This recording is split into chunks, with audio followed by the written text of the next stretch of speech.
So welcome to another episode of the Tree of Geek. We are here for part 2, which is also known as episode 10 of season 3 of the Tree of Geek. I'm looking at Josh's fingers. I'm glad you guys are here for the second part of our D&D podcast, where we bring on a special guest, Nate, and we also have me and the other guy. You know who's here. Guy. So let's get going. So, players in role-playing, in a role-playing game, do you ever get people who are just like, I'm not going to do it? Absolutely. I hate it. Then why are they there, though? I've always find that players fall into two types of buckets. Like I said about my friend earlier, that, you know, he did the voice, and then, you know, he also had like a very like character like this, and this was how he was always into, I want to have those character moments. I want to speak in character voice. I want to do it. I've run into players that they kind of like, they either talk in like their normal voice, or they talk in their normal voice but a little bit higher, you know, or they just something though. At least it's something. They say like, okay, I do this, or like my character wants to do this. Like I go back and forth on it all the time because, you know, you get into that thing where people talk about, especially, you know, D&D podcasts are all over the place, and you have professional voice actors like doing all kinds of crazy things. Not everybody's that, but they still want to play D&D. Like, yeah, you have to get into the role playing in some aspect. Not even Vin Diesel did a different voice. Did you ever see the one with Vin Diesel? He's just Vin Diesel. He's just. Well, we had reviewed The Last Witch Hunter, and I talked about his range. Oh, okay. So he had the same range when he was on the. We said that The Last Witch Hunter, whenever that was over and he wasn't hunting witches, he got into cars. Yeah. And he became Dom. And I'll admit, on the role playing aspect, like, I go back and forth on how lazy I'm feeling about characters. Like, I think it was like the Giant Queen, and I don't even know if I can still do this, where I really like, what a big scary voice, and she talk like this, like, you know, like, and really like sold it. And then like I have a player like, the shopkeep tells you to fuck off. I don't know, like, you know, like, you know, you kind of go back and forth, especially as a DM. Oh yeah, like I mean, I revert a lot to country voices. Oh, yeah. It's so much easier. Well, that's the easiest when you really want to just settle down in there. I don't know what the hell he did. He went off to the left. Shit, I don't know. Tarnation. I could see him going off to the left. It works because they were, you know, it's at a ranch. Eventually, I got to come up with something different. But yeah. Like, and so for the people listening, are you a singer? I am a singer. You probably have a lot more range and different thing with your voices up and down and things. Yeah. And you're an audio guy, technically. So yeah, just like, not technically, he is. And worked in radio, so I you know, I have a lot of different things that I play with. I do a very bad Scottish accent for one of my campaigns. I feel like I'm losing my job right now. So listen, Josh, it's been fun. But yeah, the role playing part of it, their involvement is, I think, it's purely based on how they want to approach it. They need to I feel like players need to approach it in some way where you're role playing, but it doesn't always have to be like the big voices or like the goofy tones. Like, just as long as they're getting involved in the world somehow with the role playing aspect, instead of just being like, I want to make check, like I want to do thing. Like, if you're like, my player pushes the cup off the table because they're an asshole. Like, okay, that's role playing. Like, you're a cat. Works. Okay, but why did they say my player? Or I will say, great example. Even Emily doesn't say that though. She says I. I've had my share of players who are like, oh, I don't want to pick on anybody specific, so we'll just say Bob. Bob is gonna shoot an arrow, or Bob is gonna ready his attack.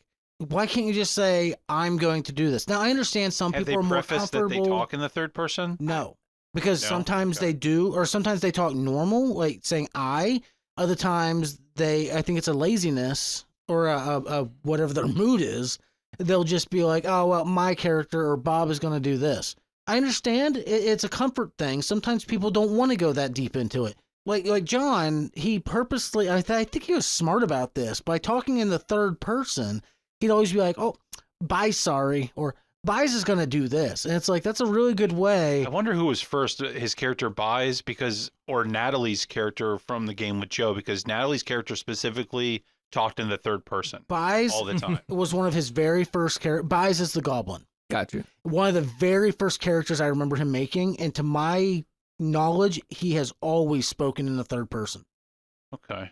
Always. Like, he was basically like, think like a toddler meets... let's just stick with that. He's a toddler. But I gotta admit, like that freaking goblin has gotten us into some serious shit time after time. Well, he warned me, said my character messes a lot of things up. Fair. He says my character has no filter and he doesn't know what the hell he's doing. But see, I try to, no matter who I'm playing as DM or even as a player, I try and stay focused on that character and I try and be that character because I believe in immersion. That's just like... one of my biggest pet peeves is when people go, I robbed the place. Like, I stabbed the bartender. Like, just goofing off. Like, Do you really? Well, that's also like new player syndrome too. I've also, like, when you kind of put new players into like this boundless world. Like one player I had who was brand new, his first thing was like, I burned this house down and I burned this house down. Sounds and like Silas. And you're like, Does. Okay, well... But was he serious? No, he was. Like, that was how he was role-playing. He was like, I set the place on fire. Oh, shit. That's a little morbid. We should watch him. Well, yeah, right. But it was an abandoned town.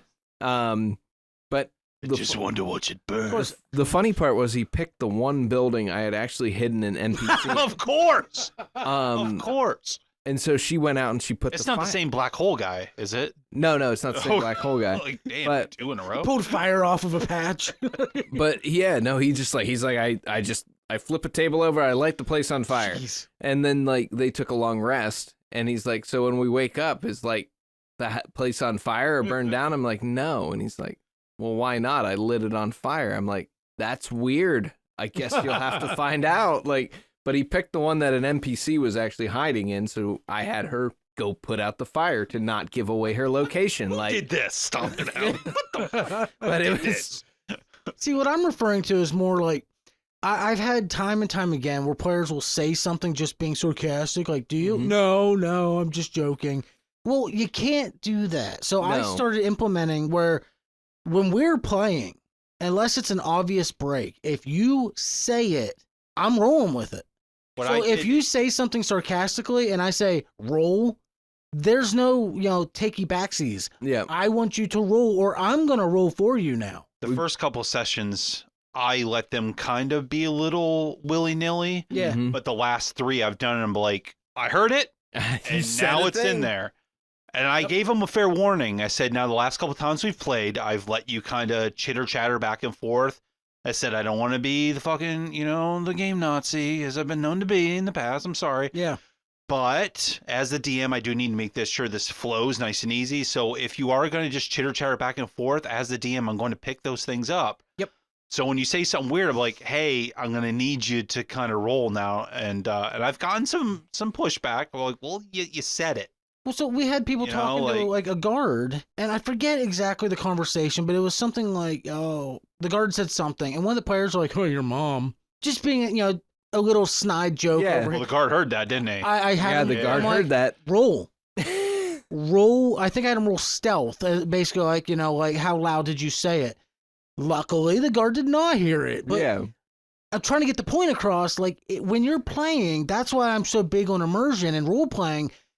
You got to put that fine line between, are you saying this or are you being Michael right now? Yeah. Like, so have you had an experience like that where you, or multiple experiences where you've had people have trouble differentiating, is Billy Johnsy, or is, have you had trouble with people kind of not playing the character and just playing themselves, or just not even, as Josh just said, immersing themselves in this? I've had people that like don't get fully into the immersion, or I think another one of my favorite with another DM is she created this area that was called God's Graveyard. Ooh. And it was It's not ominous at all. Yeah. yeah, right. Like a very heavy place where like very bad things happened. Like it's woven into like every Why part. do you think you had picnics there? Yeah, no, that's what we did. Oh, we were shit. like, you know what? I bet the ice cream's great at God's Graveyard. Like, there's probably an ice cream stand. Like, I'm Orange sherbet. so excited to go there and like go get some ice cream from God's Graveyard. And like, we had this joke running for session after session after session, and now she has completely woven it into the story that we have to go there. Like, because she's like, all right, y'all motherfuckers want to make jokes? We're going. Like, you're going. You like, joke about it enough, it's now reality. Yeah. Like, that's kind of how DMing works. And we're like, okay, man, you keep saying you're going to slap the shit out of this guy. Well, now, roll whatever to see if that work. And, like. But I do like that kind of like between the immersion and between like like us as players like joking around where the DM just goes, okay, all right, you want to make jokes about my very serious place? I can make jokes too. I got jokes too. You're going. So for John's birthday, he asked for a one-shot to be done. Josh comes over, John's basement. John is this little girl up on a hill, and John... Wait, do you want to rephrase that? Josh is a little girl up on it. You were playing a little girl. The NPC was a little girl. You were doing the voice of the little girl. Hi. You were doing the whole thing. And then She like started throwing rocks at yeah. the party. Yeah, and then you like fucking something with a boulder, or like you did something. Okay, all right. Explain what happened. So Josh just They were leaving town, and the town is on the side of a mountain. because he had to go find some caves. They were going down the path, going down to like these caves lower down, and these kids up top, the one's just a little girl, just being assholes, are throwing rocks at the party. John turns around, and I don't even remember what his character was, but it was a really strong. It was character. from Joe, so he was probably I think he was a barbarian. Okay, he grabs this big boulder and he's like, I want to throw this up there and scare them. So I'm like, all right, roll strength. He nat ones. So instead of you throw your back out or something stupid, I'm like, you hurl that sucker and it lands right on that little girl. Which the best part was they found out later that little girl was the daughter of one of the main characters. And he was going to send with it. We ended the one shot, but I was at the point where I was going to send them on a quest to find the little girl. Yeah, you just have to, as a DM, you have to be on your heels a little bit, but you also be able, because you're always on your heels, because they're always going to throw monkey wrenches at you. They're always going to do some weird shit, but you have to be able to pivot. Dodge a wrench, you can dodge a ball. Yeah. Dodge a wrench, you can dodge a ball. A boulder. That's Like, you got to be on your heels, but you also can't be an ass. Like, yeah. There's a fine balance in DMing. There really is. I mean, you have to keep it accessible for like regular people. Like, Yes. yeah. It's a read the room situation. You want them immersed. You want them role playing. You want them like involved in the world. And I'll be honest, like you say, like somebody switching between I do this and my character does this. I kind of do that seamlessly where I'm like, okay, I'm going to do this, this, this, and this. And I'm like, I think Hagen would do this, this, and this. Like, yeah. I'm sure I'm guilty of it too, and I'm just avoiding it. Like, thinking about it, you fall into those patterns. I think the more important part is like if they feel like they're part of the story, like you're doing your job. I think the first couple sessions are really important for something like this, because that's, even if you know the people for a long time or they're just somebody fresh off the street that you've never met before, but you're Billy's friend, so Billy brings you in. Poor Billy, I'm always picking on Billy. But like after like 2 or 3 times playing, as the DM, you kind of learn what type of player somebody is, and then you can adjust and morph to acquiesce their type of gameplay a little bit. You can adjust, and I mean, you're not going to know the first time. But once you get past like once they've leveled up to level 3 or 4, like you should know by then what type of player they are and how to approach them. It's easy. You give them like a magic item that has a one-time use and then it's worthless, a fireball, and you see what they do with it. I'm gonna burn that will tell you right away what kind of character they are. And if it's your friend, they're going to burn that building down. Yes, they are. Every time. Yeah, Emily's a person, they're like, so this person has done this and they've said what they've said. What do you think? She's like, I tell them to fuck off. And I'm like, God damn it. So, Well, here we go. I don't like your fucking attitude. See, I'm I like, could did you see just that. say that to them? Did you just tell that person you don't like their attitude? But I could see Emily saying, "Yeah, I did." Yeah, and Emily's gotten people into fights. So we were playing once. It was actually John and Natalie. They were helping me try and get my wife into it. So we played a few games with my wife. This is not a game for my wife. And I She was the found this eyeball out. collector, right? So I'm a believer that when you play for your first time, you either make a character that is very similar to you, Yeah. or the complete and utter opposite. There's no in between there. And she was playing a sneaky human rogue who it didn't matter who or what it was. If it was dead, she cut the eyeballs out and put it in her bag. Okay. And she kept a running tally in her inventory of how many eyes she had. John's one character died. And before he was dead, she was cutting his eyes out. And I'm like, I don't ever want you to play this game again. Did you look? Did you sleep back to back and just like holding a knife under your pillow, like, dude, fucking Josh is Danae's in a- gonna take me out? Josh is in a locked room in the basement at this point. Like I'm sleeping wearing like goggles. Yeah. I don't know if that's you or the opposite of you, and I don't want to find out the hard way. What is the oddest? Because that's weird and strange. Let me ask you, Nate. What is the oddest? Because I had a character, I was a furball, and every time I killed somebody, I'd piss on them. I was marking my Okay. territory.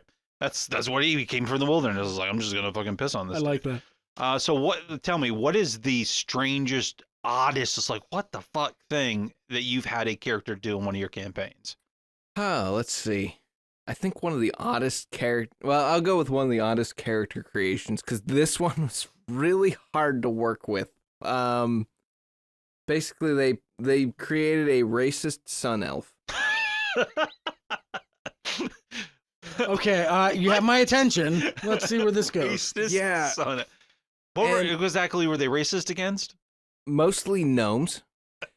Like that descriptor, like when it was I mean, given our to elves already kind of like that descriptor when it was elves. given to me, I was like, okay, wow, that sounds all kinds of.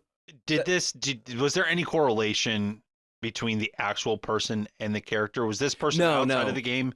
No. Well, It was, so he just woke up he or she just woke up one day. I'm just gonna be a fucking racist at the end of the day. like Sometimes you just got to give your character that weird twist. I think it was a poor descriptor of what they were trying to accomplish. Like the way they said it, I was like, okay, I don't know how to work with that. Like I don't know what kind of arc to give you. Now, Like I don't know what kind of like. Some classes give you like a favored enemy.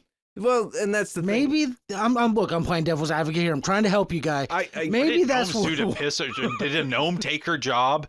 Did fucking DEI gnome Phil fucking roll into town? Like, well, I'm sorry, their little hands are better. Like I'm sorry. Like Oh get in the my. machinery. But Little fucking yeah, that was one of the most off the wall ones. Like told you, man, I'm gonna make jokes, bro. I had to do the. I was like, okay, you walk into a town full. The town is just gnomes.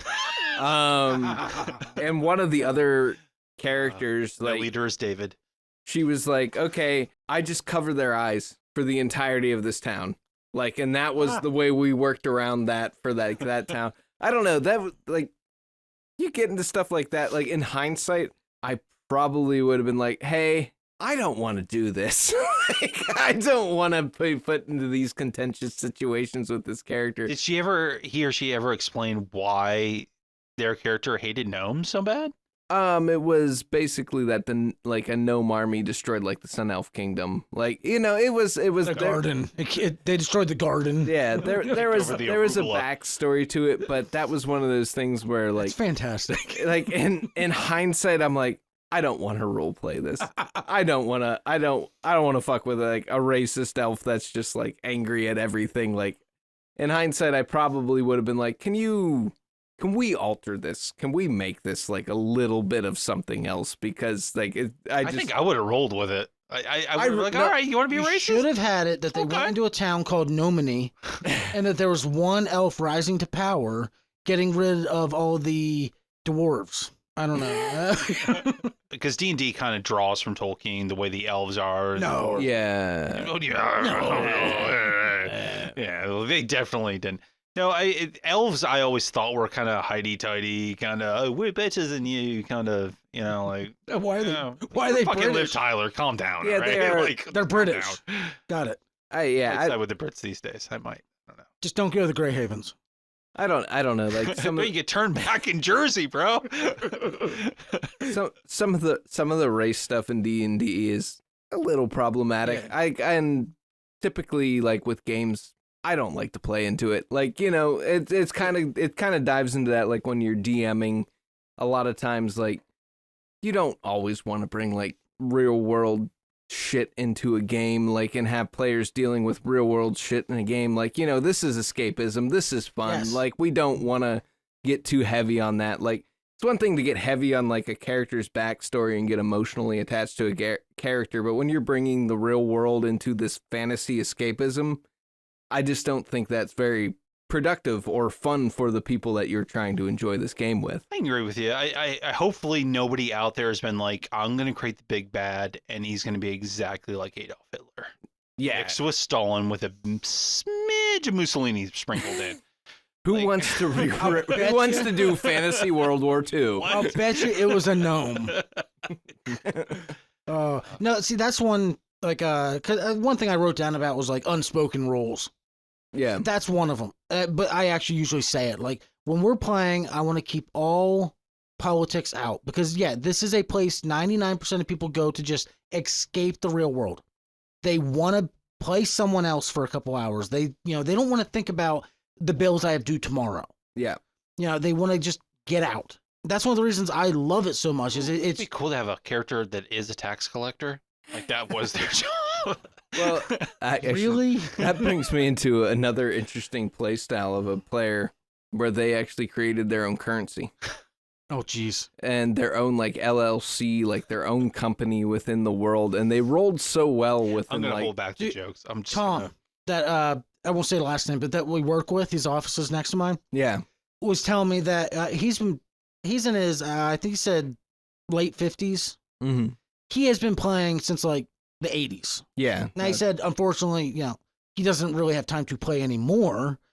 But at heart, he said if he could, he would. Yeah. He was telling me that he remembers there was a group of guys that he played with, and they, had this whole thing going. And instead of like completing the campaign and going for the big bad, they realized they had enough money to buy the tavern.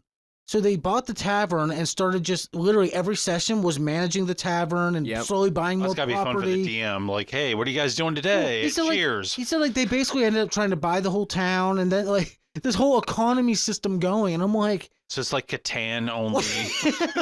Exactly. No, people do that. Another like friend of mine who's a great DM, like they had no interest in the fantasy part of it, and they literally created like a farming community. So he's like DMing these people creating like a commune, like their own. I want one of my characters to make a cult. That'd just be fun. Yeah, no, we do have a player right now that's trying to make a cult. So he's just like on the side, like outside of our like adventures, like he's recruiting people. Two snakes together.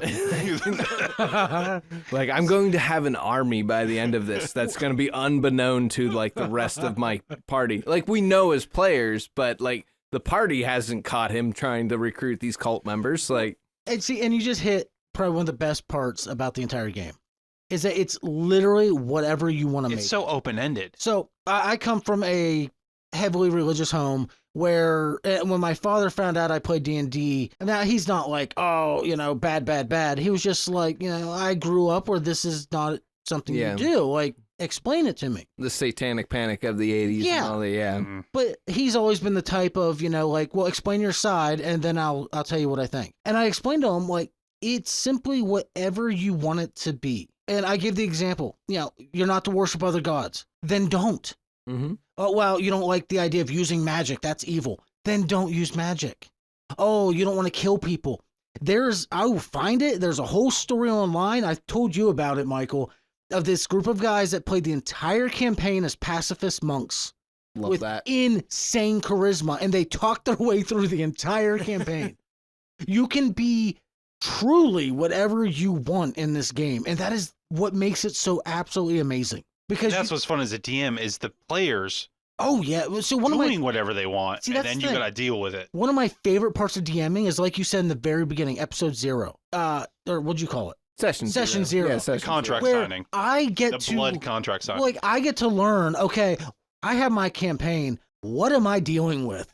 Because a lot of campaigns are designed like, lawful good or chaotic neutral and above is going to do really well. It's not really designed for, bad people. Mhm. And then you find out you've got like 2, chaotic evil people in your group, and you're like, oh, this is going to be rough. I got a question, because I personally don't ever deal with the chaotic neutral whole. Do you chart. make your players set up their alignment? No, but this is my first time DMing though. So Right. alignment is actually a really interesting conversation for like a DM, because I feel like it might help, because then it kind of keeps them Mm-hmm. more in line with the character they're playing. Hindsight. you should and shouldn't hold like your players to their alignment. Like, so say somebody says I'm like a lawful good character, and then they do something outside of that alignment. Like they steal something. Yeah, like then you have to tell that player like, hey, like you're listing yourself as lawful good. I want to tell you, if you do this, I'm going to change your alignment. Yep. Like you're not going to be the lawful good character. Like you either like lean into that, or we're changing your alignment to match like something else. Like, Or say, why did you do this? I wanted to do something in Joe's campaign, and it was my Krolik. He was a cleric. Yeah. So I had to eventually choose like my domain, mm-hmm. and I chose like it wasn't the death one, but it was it was the storm god. He goes, I don't know why you choosing this. I said, well, I started off with this whole entire thing, and I'm watching everybody do all these evil things, and Natalie's character is like secretly fucking killing people. She's a warlock, she has some contract, and I'm the only person that kind of knows about it. And I'm like, I'm seeing all this death and destruction, and it's tainting my character. It's tainting him, so where now I'm kind of changing my view, and now I'm kind of like, yes, I'm still with this god, but now I'm kind of a darker soul, so I think that this should sort of be my domain that I go into. And he goes, oh, okay, that makes sense. Yeah. Like some people some players just want to choose something because of the abilities that you get. Yeah. As opposed to, are you doing this change because it's what does your character well? Like, do you just want like the cool shit, or does it actually go with the story? Right. Oh yeah. As a DM, you have to kind of step in sometimes and go, well, I think you're just doing this because you want the money. Yeah. Well, I mean, I've had people playing, lawful good, or at the very least neutral good paladins, and I've had to tell them, like, if you keep doing what you're doing, you will be an oath breaker. Yep. And that's not as awesome and cool as it sounds. You lose all the perks of your deity. Like, Well, and that's don't really want that. when you get into like paladins and clerics, that's actually the part where your alignment becomes the most important, because Yes. part of your Sure. powers depends on the things that you're doing. Yeah. And The gods are going to ignore you And if the you're not gods doing the gonna right ignore you, shit. But I also think of it in like, it's from a role-playing perspective. Like, if you want your alignment to slide throughout the campaign because you've had different experiences and your character's changing and you think that alignment's changed and you can justify that well, I think you should. I think if you pick one and you have that in mind with your backstory, you should try to make character decisions based on the like values of that alignment, because that just kind of immerses you more in the role-playing. Yeah, absolutely. But as always, like, things are flexible to slide. Like if you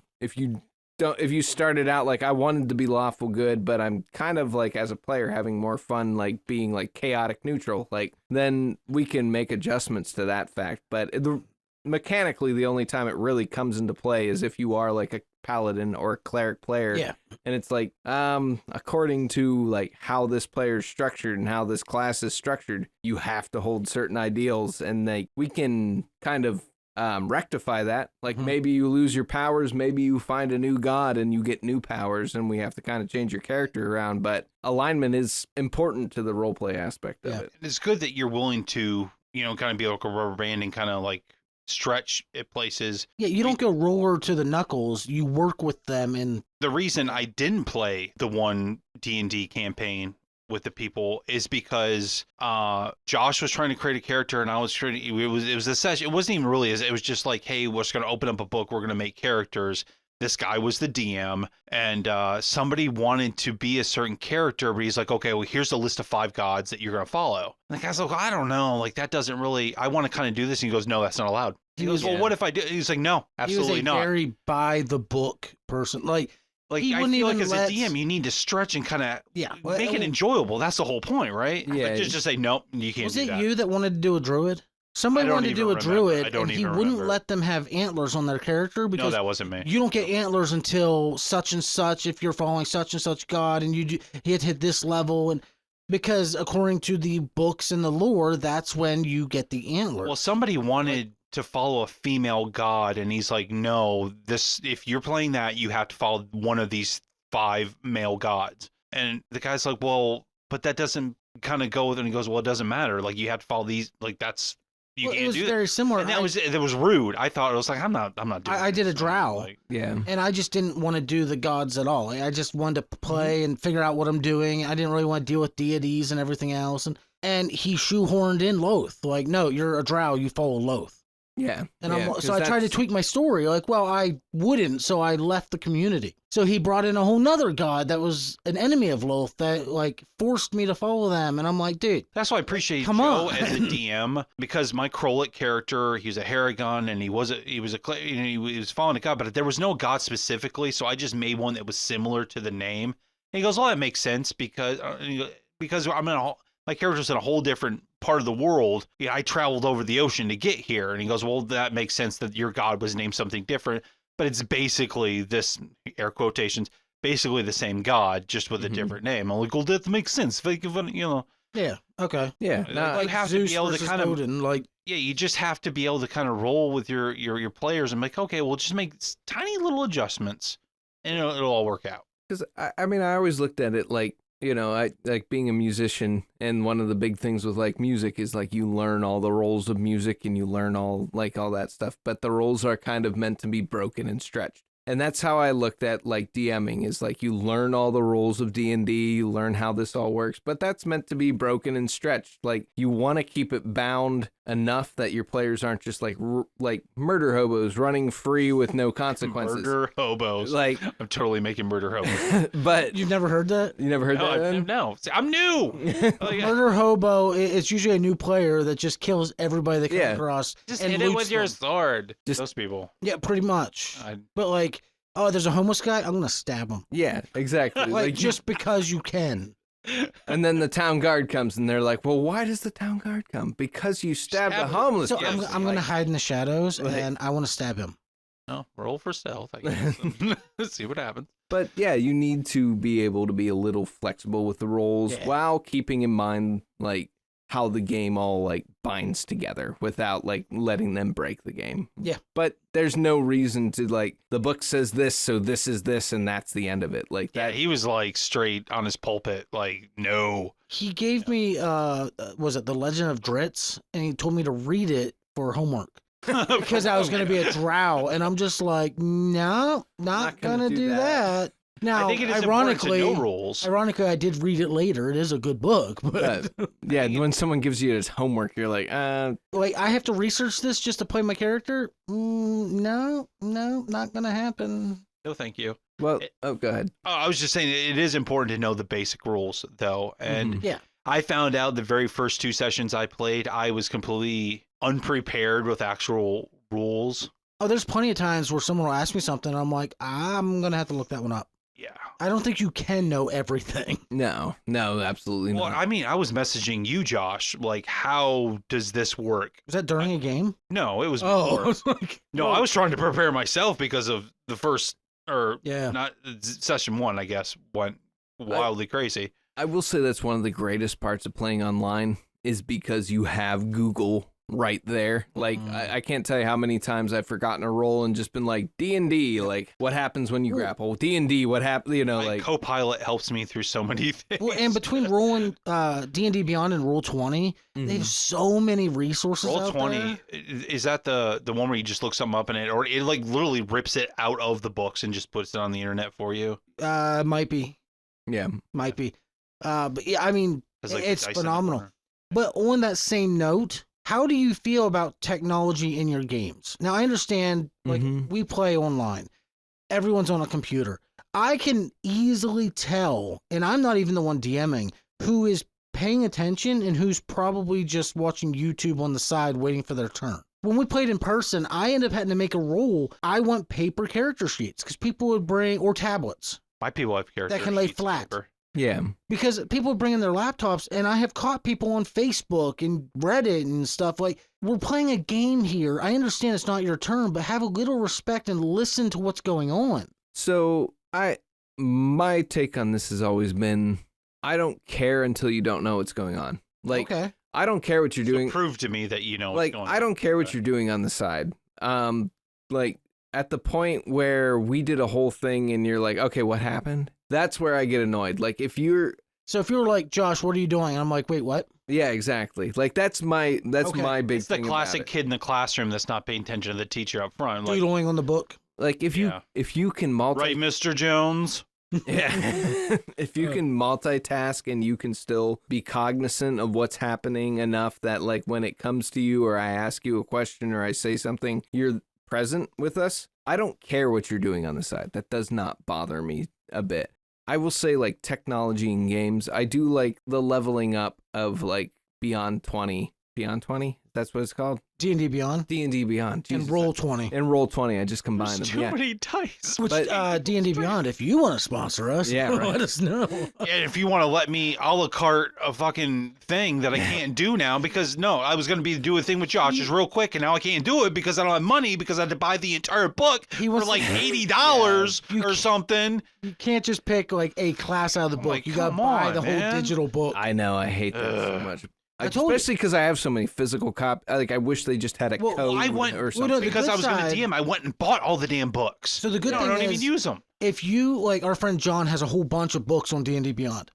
If he could create a game on D&D Beyond and add you to it, and you can share resources, so you'll have access to all of his books. That is So one hopefully thing John has my book. That's one thing I do really like about it. But I like the leveling up for it, especially for newer players, casual players, you know, whatever. Like, Oh, you can make a character in like 5 minutes compared to an hour and a half. exactly. And then when you do the leveling up, like, quite often I remember, especially with the paper copies, where you would look at somebody's character and you'd be like, well, why can't you do this? Like, why don't you, like, where's your proficiencies? Where's this skill? And then you realize that when they were leveling up, they didn't quite get everything. And I think that's the great part about, like, Well, D&D. John does every character for us, and then I print them out at work so that they have. Oh, the first okay. thing. So, Yeah. but it is on paper. Yeah, but the D&D Beyond, like, it walks you through the level up, like, you know, basically like a video game. Like, here's your selections, like, make sure you pick this, make sure you pick Yeah, this. like, you got 2 new spells, pick them. Yeah, exactly. I think I like it. It that's does the great. same thing on Baldur's Gate when you level up. It goes, Yep. here's your options. Like, what are you going to choose? I do appreciate that. Hey, what do you play Baldur's Gate on? A PC. Okay. Yeah. I have it on PC, but we're trying to get some more people together on PS5 to do like a full that's party. all I have. Well, is crossplay's PS5. coming eventually. It's not there Eventually, yet. It's yeah. not there That's yet. why I haven't spent the money on PS5. We tried to buy it last again. month and it did not. Yeah, we happen. actually tried last month too. Oh, we, Yeah, I had a friend on PC and a friend on PlayStation 5. We all wanted to play together, and we realized crossplay didn't exist. yeah. I brought the PlayStation downstairs. I hooked it to the TV. It exists between PlayStation and Xbox, or Mac and PC, but not the two. They're still stress testing it. Yep. Hopefully it's out soon. But Anyway. yeah. Um. Hey, Baldur's Gate, if you want to sponsor it. I don't mind technology if it helps advance the game and help things move more smoothly. I luckily don't have, like, I already know I got 3 people to deal with. I can see what they're doing. They're in a, you know, See, my issue was when I was DMing for 6 people. I don't really have. I mean, his Yeah, I'm doing it right fiance's now. texting him right now. but you're cognizant. You I'm understand, like, engaged. I'm you're not like, listening. what So did I you will say? give that to you. You said something about goblins. I'm paying attention. Hobos. So I've always been very against the idea of technology, and it, like, because I just felt it's a distraction one way or another. But you bring up a really good point, and I think I'll implement that, like, next time we're in person. If you're paying attention, fine. But the first time I catch you not paying attention, I'm gonna make a fool of you. If I see somebody doing this, it's a problem. But if, like, I've seen people, like, roll, and I want to see the rolls. So I don't know if this covers the topic of technology, but I like to see the dice in your hands, and I like to see it roll, because sometimes it's like, oh, you're 17, 17, 15, 17. Like, are you really rolling that over and over and over again? Well, that's one reason But that's when John actually, and I'm going to give you some props here, John, he rolled physically, and he kept rolling fucking 17. I was like, you son of a bitch. He puts his dice in the so oven. bad. He puts them in the oven just long enough to move the weight down. Well, he has the 6-shooter thing. Oh, yeah. Oh, geez. That he got for his he holiday or birthday or something. That you charge it, but it Bluetooths to your phone. So when he you does it roll for your game, right? It will, like, if a 20 comes up, it'll send the 20 to your phone and send that through Roll 20. Okay, yeah, like It is pretty cool. and I get that too, like especially when you're playing digitally. Like I like rolling physical dice. I That do is too. the thing. And like, that is you have like it's so important to be honest when you're rolling physical dice. When you're online like that and you have the automated dice rollers that roll online and everyone can see what you roll, like that is a way of keeping people honest. And I think you run into that challenge sometimes where you have somebody that's like, oh, 18, 17, 23, like, and they're just constantly rolling good. And you're like, That guy that gets 3 nat 20s in a game. yeah, he you're like, always has an armor class that's like 20 or above. Like, dude, like, come on, you kind of rolling good. I mean, can't hit you. And Like, I know people are thinking like, well, that's stupid. Why would you cheat? Why would you say a different number? When you look at it and you realize that you're 1 point off, it's disappointing. it's very easy for someone to be like, But it's also part of the 16. game. Yeah, Like the dice tell the story at the end of the day. Like exactly. Like a failure's almost as much fun as a success sometimes. Like you need to stop being like, I want to be the perfect person and lie about your dice rolls. And to be honest with you, sometimes like where we've very obviously noticed players that are lying about their physical dice rolls. so what do you do in that situation? Do you call them out or do you adjust the story to be like, all right, like I kind of know that they're fucking around, so they're gonna slowly find out. Honestly, it is one of those things where you just like you let it ride. It's like I don't know why you feel the need to do this, but I like it is what it is. Like if the other players are gonna play honestly, like we're gonna play around and we're gonna have goofy shit happen. If you're just gonna be like, I'm Mr. Perfect who rolls, like putting in cheat codes. Eventually, you're gonna get bored. Yeah, exactly. So Like, I found a fun way to deal with that is have 2 contingencies pre-planned. mm-hmm. Where you ask that person, roll a 20. Oh, what modifier? No, just a straight D20. You're not in combat. You're not doing anything in particular. Just roll it. I find people roll a lot. Well, because they're not going to know what they're rolling It helps for. me figure out what I'm doing. And sometimes rolling higher is bad. Yeah, you can You do have that. it planned out that if And they don't know. if they've rolled, nothing below a 17 for the last 3 hours, okay, that's the DC. 17 and above, that's how many enemies are going to come out of the bushes. Yeah, 17 and down, oh, you found that many gold on the ground. Just something random. But it'll kind of like, if something bad happens, they're going to be less likely to fudge it up all the time. yeah. No, that is a good way to like kind of curb it if you just kind of like alter that where So, John, lower numbers are good now. John, pick some low ones now and then. But also, We're not calling John a cheater. We're just saying. And his wife got mad and tried to defend him. It's weird because she's condoned it. No, but he has also like kind of like tried to like push John him down has too. the weirdest luck with D&D. No, I'm okay, telling so you, listen. I've watched his dice roll, and I don't know how he No. pulls it off. No, all right, listen to this. We were playing, and it was towards the end of my one campaign. One of our people died. And I mean, like, they hit their 3rd death fail. I said, like, I'm sorry, Mark. Your character, I forget his name now, is dead. Like, you guys don't have any resurrection spells. You're not high enough to even know them. You don't have any items to bring you back. Like, I'm sorry. You're just going to hang out the rest of this session. Goodbye. We were all in person, and John was remote.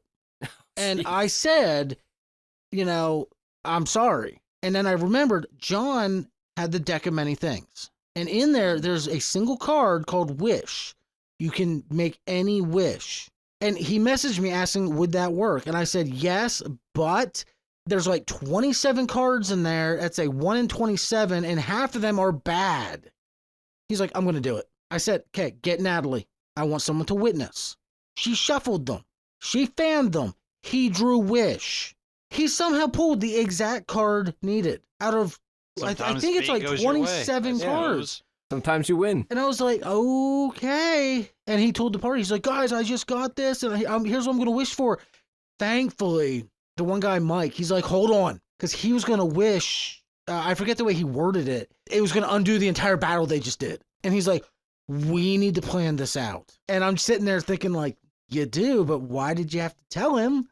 Like, I was so excited to give him what he wanted, but put that like really not so happy twist on it. Mm-hmm. No, they worded it down to the fucking T, and I had to just do exactly what they said. Have you seen the video? And I just came across this the other week. It's some video where it's a genie and a guy, and he's like meticulously going through every single word to make sure that the wish goes through. Oh yeah, I've properly. seen that one. Yeah.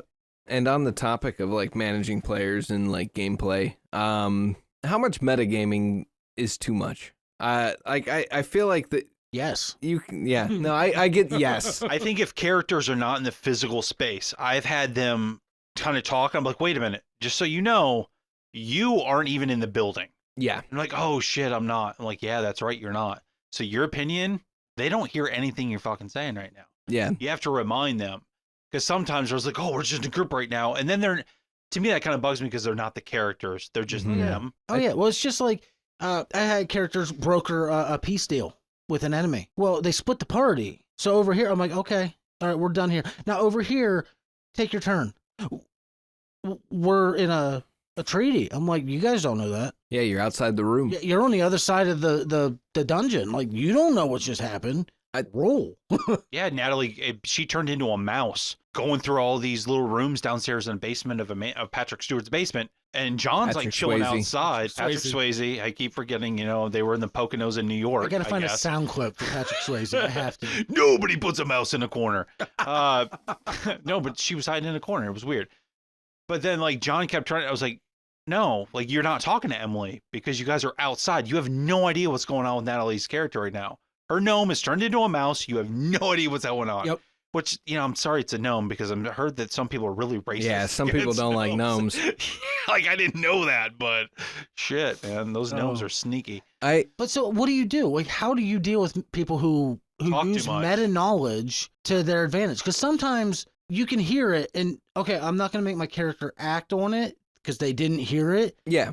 But they know it, so they're following Because actions. they played it in a previous campaign or something, right? Yeah, like their following actions are going to dictate what happens next. I think, well, I'll preface with a story. Like, first time DMing, like I had an extremely disastrous session that I feel like I lost control of and didn't take control back, where they were in combat and basically I had like 2 or 3 players, like they were just trying to min-max every single player's action in combat. Like, I've had one like that. Where it's like, oh, I'm going to go here. No, don't go there. Because if you go here, then I'm going to do this, and then like... You gotta be talking quick in 6 seconds. Like, yeah, no. Like we went through this whole session where everyone was just arguing back and forth on strategy, and then I walked away and realized, oh, that was my fault.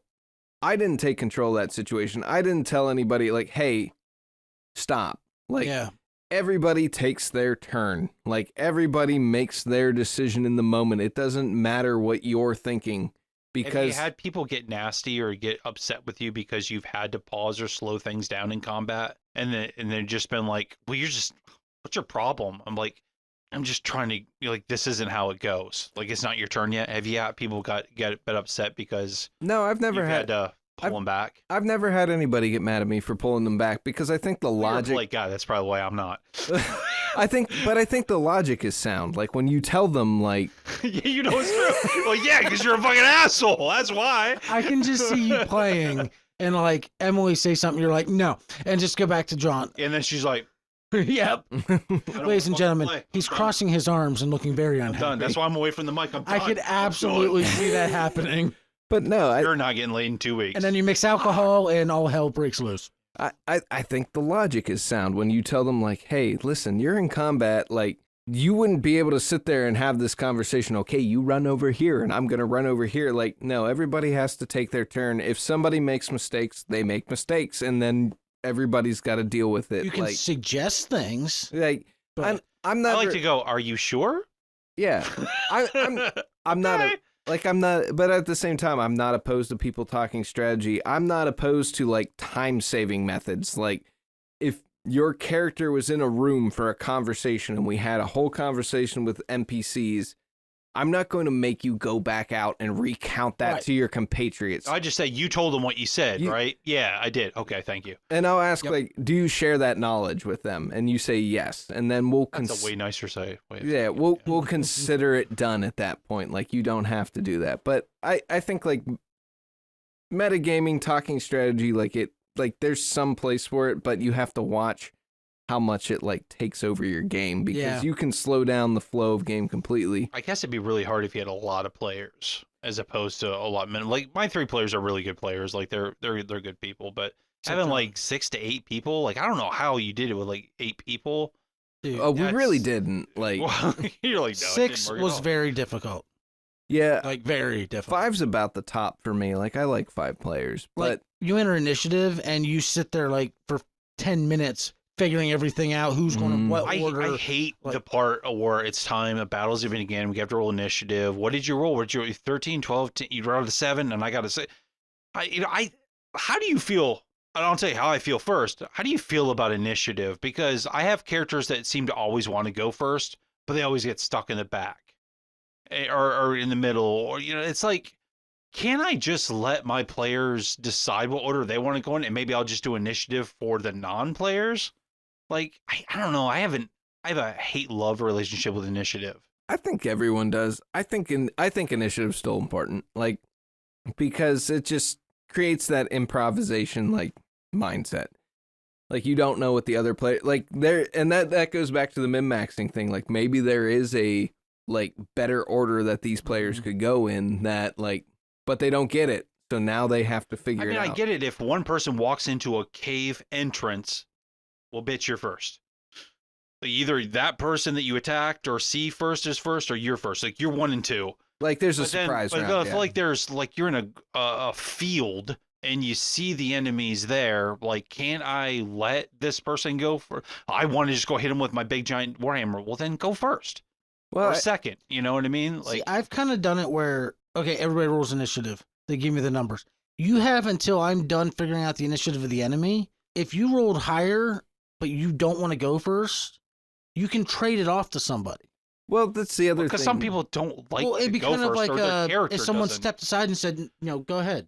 Well, there's also the very and we actually had an incident with this like in one of our recent sessions in the campaign I'm playing, where you forget that you can actually hold your turn. Yeah. You can hold an action, you can hold a turn. Like, you can hold a turn. Like, if you're going first and you don't want to go first because you're like, well, the wizard's next, and I think he's going to do some shit that's going to help me, I want to hold my turn till he goes. Like, I want to let him go first. Or just use your movement. Take literally one step over and be like, I'm done. Yeah, I mean, like, holding your turns, just like, you hold your whole turn. Like, you can... Oh, like, you don't move at all. Like, you don't move at all. Okay. You just hold your whole turn. Like, I want to see what the enemies do first. Pass. I'm going to hold my turn to the end. Like, well, when I was a player, I've only played, I think, 3 different characters now, 2 or 3. One of them was very brief, so I don't really count them. But the 2 characters I played, and I didn't like plan it specifically to be that way, but I wanted to be like Krolik, the cleric was more of a thinker. He was a guy, he wasn't just jump in and start stabbing people. He wanted to think. And I swear, like 7 times out of 10, I got thrown at the beginning of initiative. And I was like, my character he wouldn't be that type of person. I guess that's why it pissed me off. I was like, I'm not even where the entrance of this thing is. How the fuck, why do I have to go first? Yeah. Like, I'm standing next to these. We're all in a row. We're doing a litter here. Like we're in the military. Like, why do I have to go first? Like, I get it. If an enemy attacks me, he's focused on me. Well, okay, he's engaged me. I get it. But like, I'm not engaged. So why do I have to go first? Like, I'm not the guy that got the trap to do its thing. Well, that's a situation. Like I say, a lot of players forget about the fact that you can hold a turn. Like and in that example I was mentioning, like, we had a wizard basically just locking an enemy down, and if you attacked it, I can't remember what the spell was. It might have been like a hold creature or something like that. Fireball. Yeah, it's fireball, always. But so many fireballs all the time. Just shoot on my fireball. But his mentality was like, oh yeah, I'm just going to hold them And just assuming, like, because he's played D&D for years, like, he's like, oh, my companions know they could hold their turn. Like, they don't have to do anything until after this creature goes and does their saving throws. Because if the creature's still held, then... Was it grapple? It wasn't grapple. It was, okay. it was like a high-level wizard spell, like, okay. like hold monster or something like that. Like, or dominate monster or something to that effect. Well, you hear that, everybody? You can pass your turn. You can pass your turn. I don't want it. And that's something that... What if you get somebody who just every time, nope. Listen, I got pissed off once. I was trying to talk to the group, and this is on the meta topic. Everybody was trying to discuss things kind of in and out of game, and I kept trying to say something that I thought was extremely helpful. You know, and again, I am the guy that got the Mon Flayer to fucking go away and not wreck people. But they wouldn't listen to me. They wanted to go in their balls fucking crazy and whatever, and I was like, and they're like, okay, now you Krolik, or one of my furball was, is like, you do this. I said, no. I said, my character just kind of stands over here, and they go, what? I said, yeah, he just doesn't feel like he wants to. And Elizabeth's like, you're just being an asshole right now. That's what you. And I was like, no, it's just. Now, did she I say felt that like my character. You know, did her character say that, or did her player? I think she's. And I was like, I feel like nobody listened to. I can't remember his name. I was like, nobody listened to my furball, so he just kind of felt sad, and he just doesn't want to participate, and he's just standing over here because they expected me, because I was big and strong, to wreck something. Yeah, and I didn't. And I think Joe appreciated it. He just kind of chuckled. Next time I'm gonna be a pacifist and just refuse to fight. No, thank you. I've played before where I would fight, but I wouldn't take a life. So like I would get somebody down, and as soon as they started looking rough, because I was constantly like, how do they look? How do they look? How do they look? How do you guys feel about that when people consistently just asking stop. that? Just how's he look? Is he okay? I don't care like about this that. Is round one. Yeah. Now, do you give out numbers? No, I don't give out numbers. No. So if it's like, hey, how is Michael looking? Or Michael, what's your HP? Do you let him tell? I never do HP. I let players communicate HP. See, I won't. I don't want you sharing numbers. I could see that. I could see that between players. Give me description, because that's meta. Yeah, I definitely don't. We talked about this before. Yeah. And I'm adamant. Like, if you're about to die, you're on death's door. That is the description that I think is best. Other than that, you can say whatever you want. Like, I look like shit, or I'm pretty rough, or I'm doing okay. Fucking knee really I don't hurts want right you to now. be like, I am at 45 out of 127. Yeah, I could see that. It's just like when you roll your death saves in front of people. It will dictate how people act. If you say, I look like shit, but you actually meant I have 1 hit point left. And I never thought about it till you told me, but there's been a few times where, like, John or Emily has been pretty low, and Natalie's like, well, I can use my healing spell because I know that they have, 2 health points left. And I never really thought about it until you mentioned it. Like, how do they know that? How does their character know that? They just see that they're crumpled over. And I mean, this gets back into the immersion versus like roleplay conversation. Yeah. Like, I kind of go back and forth because I understand the argument, and the argument makes a lot of sense. But at the same time, if you're like, I look like shit, I definitely need healing, kind of sounds the same as I have 10 hit points left. You know what I mean? Well, then I want your character to be like, fuck, dude, I need some help. No, and that's what I'm saying. Like, that's why I understand the argument. Like, no, I want that player curled up on the ground moaning. Yeah, no, I've heard I've only had done a one shot with you, but John and Natalie say you're like on it. So I don't know. I'm like, for what? As a DM, like, you don't fuck around. Like I'm not saying that. Like, what else have they said about me? Well, how long do you have? It's not that I don't fuck around. It's that I take it seriously. You like the immersion. I get that. To me, it's a game. 100%. I tell my players all the time, family comes first. If you have an emergency, anything like that, do not hesitate or feel bad to say, hey, I can't make it. Yeah.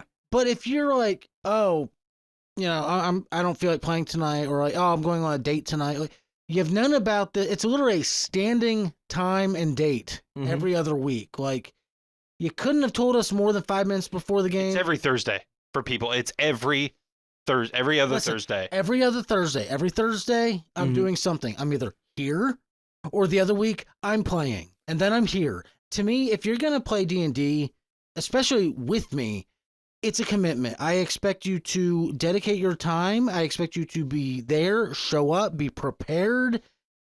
You being a Beverly Hills housewife. You gotta take on this, Nate. Well, Madonna over here.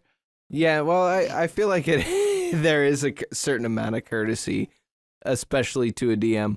Like, I think the big thing we instituted was the 24-hour rule, where you have, like, cancel within 24 hours, unless it's an emergency, like you said. Like, then you get charged like your doctor charges you if it's within 24 hours. Yeah. You send them a bill. Yeah, exactly. It's $50, like, canceling our session. So here's an example for you. That group that we started with, the very strict one, John got reamed out because he had to cancel a half an hour before we started. Because he blew a tire on the way there and had to get it fixed, get home, and the DM was pissed that he didn't show up on time or at all. It was the same people I had issues with. It's like, yeah, that's no. He blew a tire on the highway. Like, what is he supposed? Like, you can cancel. Like, it's just D&D. Explain more. What is your 24-hour rule? I mean, everybody does it differently. Like, there's some groups where we check in like day of, like the DM will put out a message on Discord and say like, all right, it's game day, who's in? And then people jump in and say, I'm in, I'm not in. Like, and that one's a little more flexible. Like, he has it set up so people can kind of flow in, flow out, and he still has like stuff for everyone to do no matter what happens. That's good when there's 48 players. Yeah, when there's a lot of players, you can. I live with one, so it's easier. You can kind of do that, and you kind of have to have that respect of like, you know, people have busy schedules, and if you just want to do a day in check of to see who's showing up tonight, then do that. We had another situation in a camp. It was actually the Star Wars campaign where our DM had basically, you know, like I said about pulling focus, like, and making somebody the main character. And she was like, okay, like, it's time to start this person's story. And this person was very much like, okay, yes, I'm ready to start my story. And they had been kind of flaky, like, in sessions before. So she planned the entire session around like... This person went to Helsinki instead. They had other things to do. Exactly. They went bowling. Man. That's exactly what happened. Like a half hour before Helsinki, really? Like, yeah, Helsinki. Exactly Shit. Helsinki. Finland. God damn. Wow. But called that. That's a nat 20 right there. Yeah, exactly. That was an insight check for the ages. Wow. Hey, if anybody is listening from Helsinki, sponsor us. Don't we have a listener from Finland? I don't know, maybe.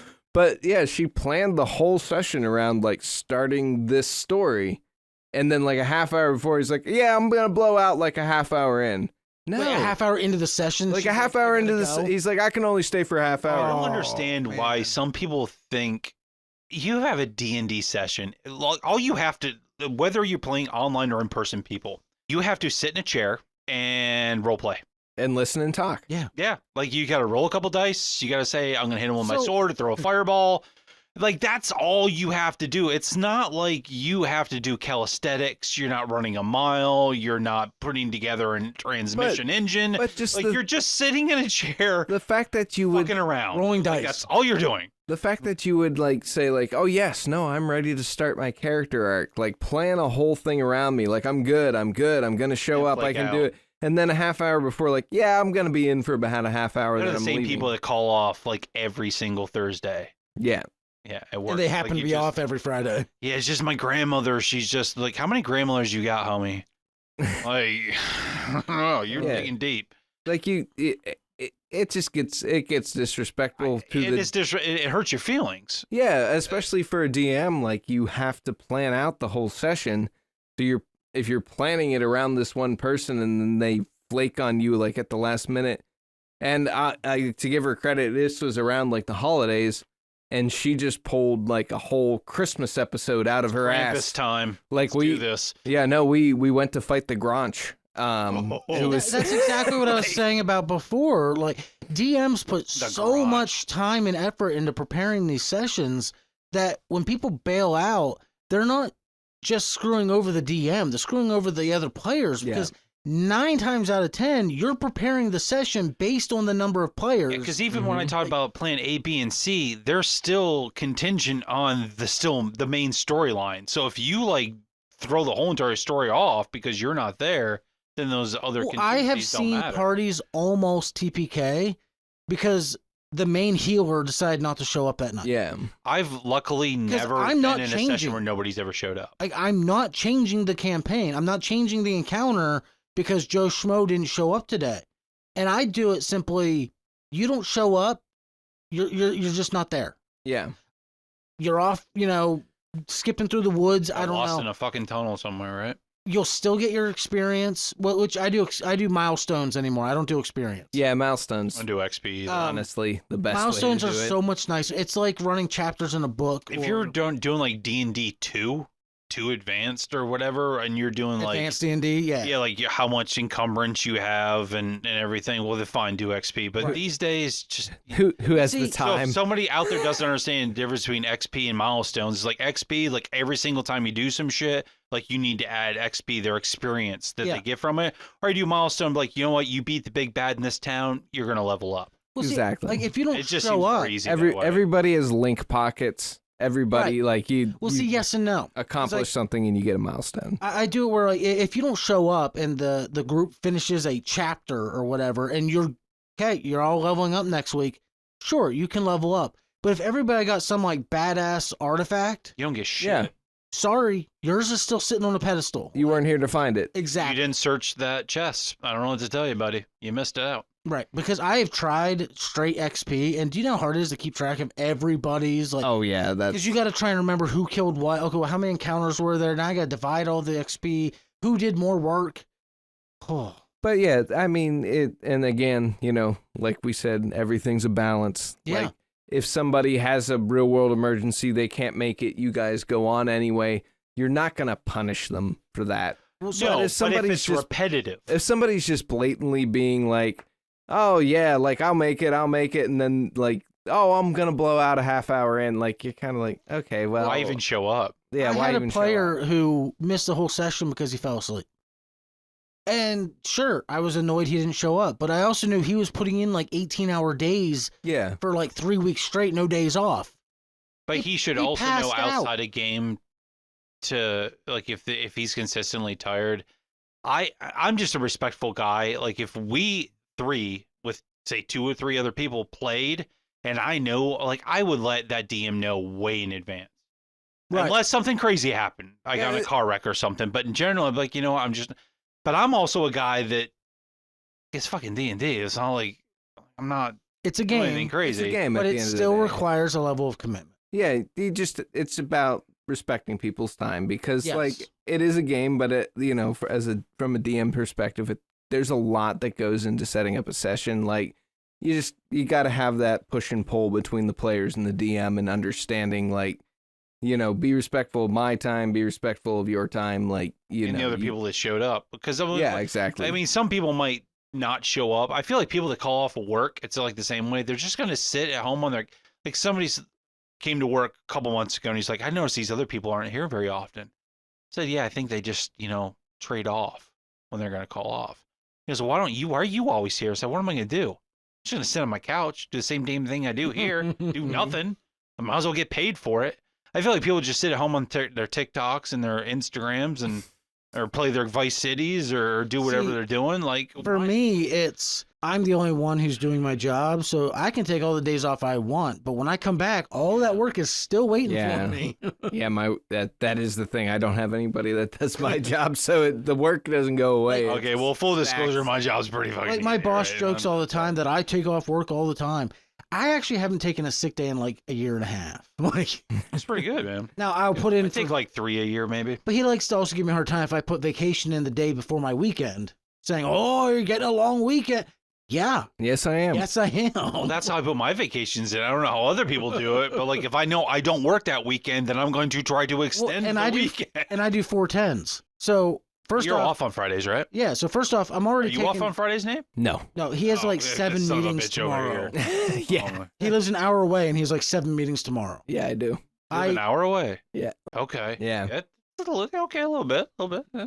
Well, listen, guys, I don't know how much more. I think we've covered how to deal with meta. I think we've covered with how to interact with your players that are fresh or the veterans. I think we've dealt with technology. Any topic you really want to cover. Now, like Josh said, we didn't tell you how to intricately do every step. I mean, that's for you to kind of figure out. This is just kind of a roundtable session to see how everybody's dealt with it from the different veteran point of view to the not so veteran, me being that person. So hopefully you guys have gleaned something from this. Hopefully you've laughed and said, what the hell are they talking about? And we appreciate you listening. I don't know how much there is more to say about DMing. A lot. So I think an important thing that I would say is learn the rules, learn how to bend the rules, and how to treat your players properly. Yeah, I'd say that's a good summary. And it's just a situational thing. You learn how do you go. Is there anything else you guys have? Anything to add to this that you think that we completely missed? Or are you guys ready to roll out of here? No pun intended on dice. Well, I mean, I think we could wrap it up. If we come up with anything else, I'd be happy to come on again. And, I encourage anyone to, pick up D&D, try it out, and take any of the tips. If you want to get out of your comfort zone, you want to do something completely different, it's a good game for you. Exactly. Josh, why don't you do your boring end of credits thing? All right. So you heard them, folks. If you're interested in hearing Nate again, or just hearing more about D&D, or if there's a specific topic of D&D you want to hear about, drop a comment down below on YouTube, Spotify. Actually, I don't even know if Spotify does comments, just throwing it out there. They don't do comments. If they don't, well, you can also find us on our socials where you can drop a line, Instagram, X, and Facebook. Twitter. Just look up The Tree of Geek. Twitter. The Tree of Geek podcast. You will find us. We are definitely active, so please drop a line. We'll happily get back to you. If you're really enjoying what you're hearing, please don't hesitate to jump over to patreon.com. Sell your Tesla and give us your money instead. Hey, if you talk over the URL, how are they going to give us any money? We just start the URL completely. Okay. Patreon.com/Tree of Geek, $5 a month, where you can get behind the scenes photos and videos, as well as vote on upcoming polls on episodes and everything else D&D related. And for a very limited time, if you join our Patreon, you will get a Tree of Geek tumbler laser engraved by the Maker Station. I did get a tumbler. Are you on Patreon? Right. No, because he's special. He didn't get one. But you guys could out there, and you could have D's nuts on it. That could happen. He made an hour trip one way just to be on the show, so he gets a tumbler. Yeah, you get a tumbler. You get a tumbler. But you do not if you don't join our Patreon. So please head on over, support us, and help us buy better equipment that Nate can fix for us. I do believe that is pretty much it, so we are going to head out of here. But before we do, Nate, do you have anything personal that you want to advertise or throw out there to the people? If you want to check out my socials, I'm at Nathan Glunt Music on Facebook and at Nathan Glunt on Instagram. Voice of an angel, this guy. I play music in the central Pennsylvania There's a lot of docking area. covers, I hear. What's that? You do a lot of docking covers. A lot of docking covers. Some Nickelback. You're going to love it. But yeah, I play music in central Pennsylvania, so if you're ever around the area, come check it out. He just covers Baldur's Gate music, that's all. That'd be awesome. Bardcore. No, all right. No. Well, for the Tree of Geek, this is Josh. I'm going to head out of here saying, go pick up some dice and play D&D. And this is the H train going, a jugga.